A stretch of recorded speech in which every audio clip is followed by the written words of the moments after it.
Nag-aalala ka ba tungkol sa bukas? Nag-iisip ka ba kung sapat ang pera, sapat ang lakas, sapat ang oras para sa lahat ng kailangan mo? Ang pag-aalala tungkol sa kinabukasan ay isa sa pinakamabigat na dala ng tao. Ngayon, pakinggan natin ang pinakasikat na awit sa Biblia at hayaan nating baguhin nito ang iyong pananaw. Sabi sa awit 23 verse 1, "Ang Panginoon ay aking pastol, hindi ako magkukulang ng anuman." Hatiin natin sa apat ang verse na iyan. Ang Panginoon, ang Diyos na lumikha ng lahat, ay iyong pastol at dahil siya ang iyong pastol, hindi ka magkukulang ng anuman. Hindi ng pagkain, hindi ng lakas, hindi ng pag-asa, hindi ng pag-ibig, wala kang kulang kapag ang Panginoon ang iyong pastol. Alam mo ba kung ano ang ginagawa ng isang pastol para sa kanyang mga tupa? Pinoprotektahan niya sila, pinapakain niya sila, inaalagaan niya sila. Hinahanap niya ang nawawala at hindi niya iniwan ang kahit isang tupa, kahit isa lang. Ganyan ang Diyos sa iyo. Hindi ka niya tinitignan mula sa malayo, hindi ka niya pinababayaang harapin ang buhay ng mag-isa. Siya ang aktibong nagtatrabaho sa iyong buhay, nagbibigay ng lahat ng kailangan mo sa tamang panahon. Baka ngayon ay nag-aalala ka tungkol sa pera. Baka hindi ka sigurado kung paano mo mabibigyan ang iyong pamilya ng kailangan nila. Baka takot kang hindi sapat ang meron ka. Pero pakinggan mo ang pangako ng Diyos. Hindi ka magkukulang ng anuman.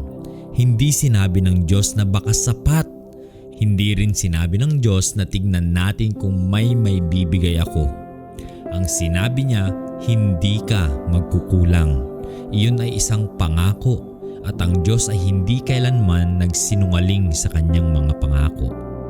Si David, ang sumulat ng awit na ito, ay naranasan ang gutom, ang takot, ang pag-uusig. Pero sa lahat ng iyon, nasabi niya ito ng may buong pananampalataya. Bakit? Dahil napatunayan niya sa kanyang sariling buhay na ang Diyos ay talagang sapat. Hindi lang sapat, higit pa sa sapat. Baka ngayon ay marami kang pangangailangan. Pangangailangan sa pera, sa kalusugan, sa relasyon, sa trabaho. At pakiramdam mo ay malayo pa ang mga sagot. Pero nandito ang katotohanan. Ang Diyos na iyong pastol ay nakakita na ng solusyon bago mo pa man alam ang problema. Ang kanyang pag-iingat sa iyong buhay ay hindi nagsimula ngayon. Nagsimula ito bago ka pa ipanganak.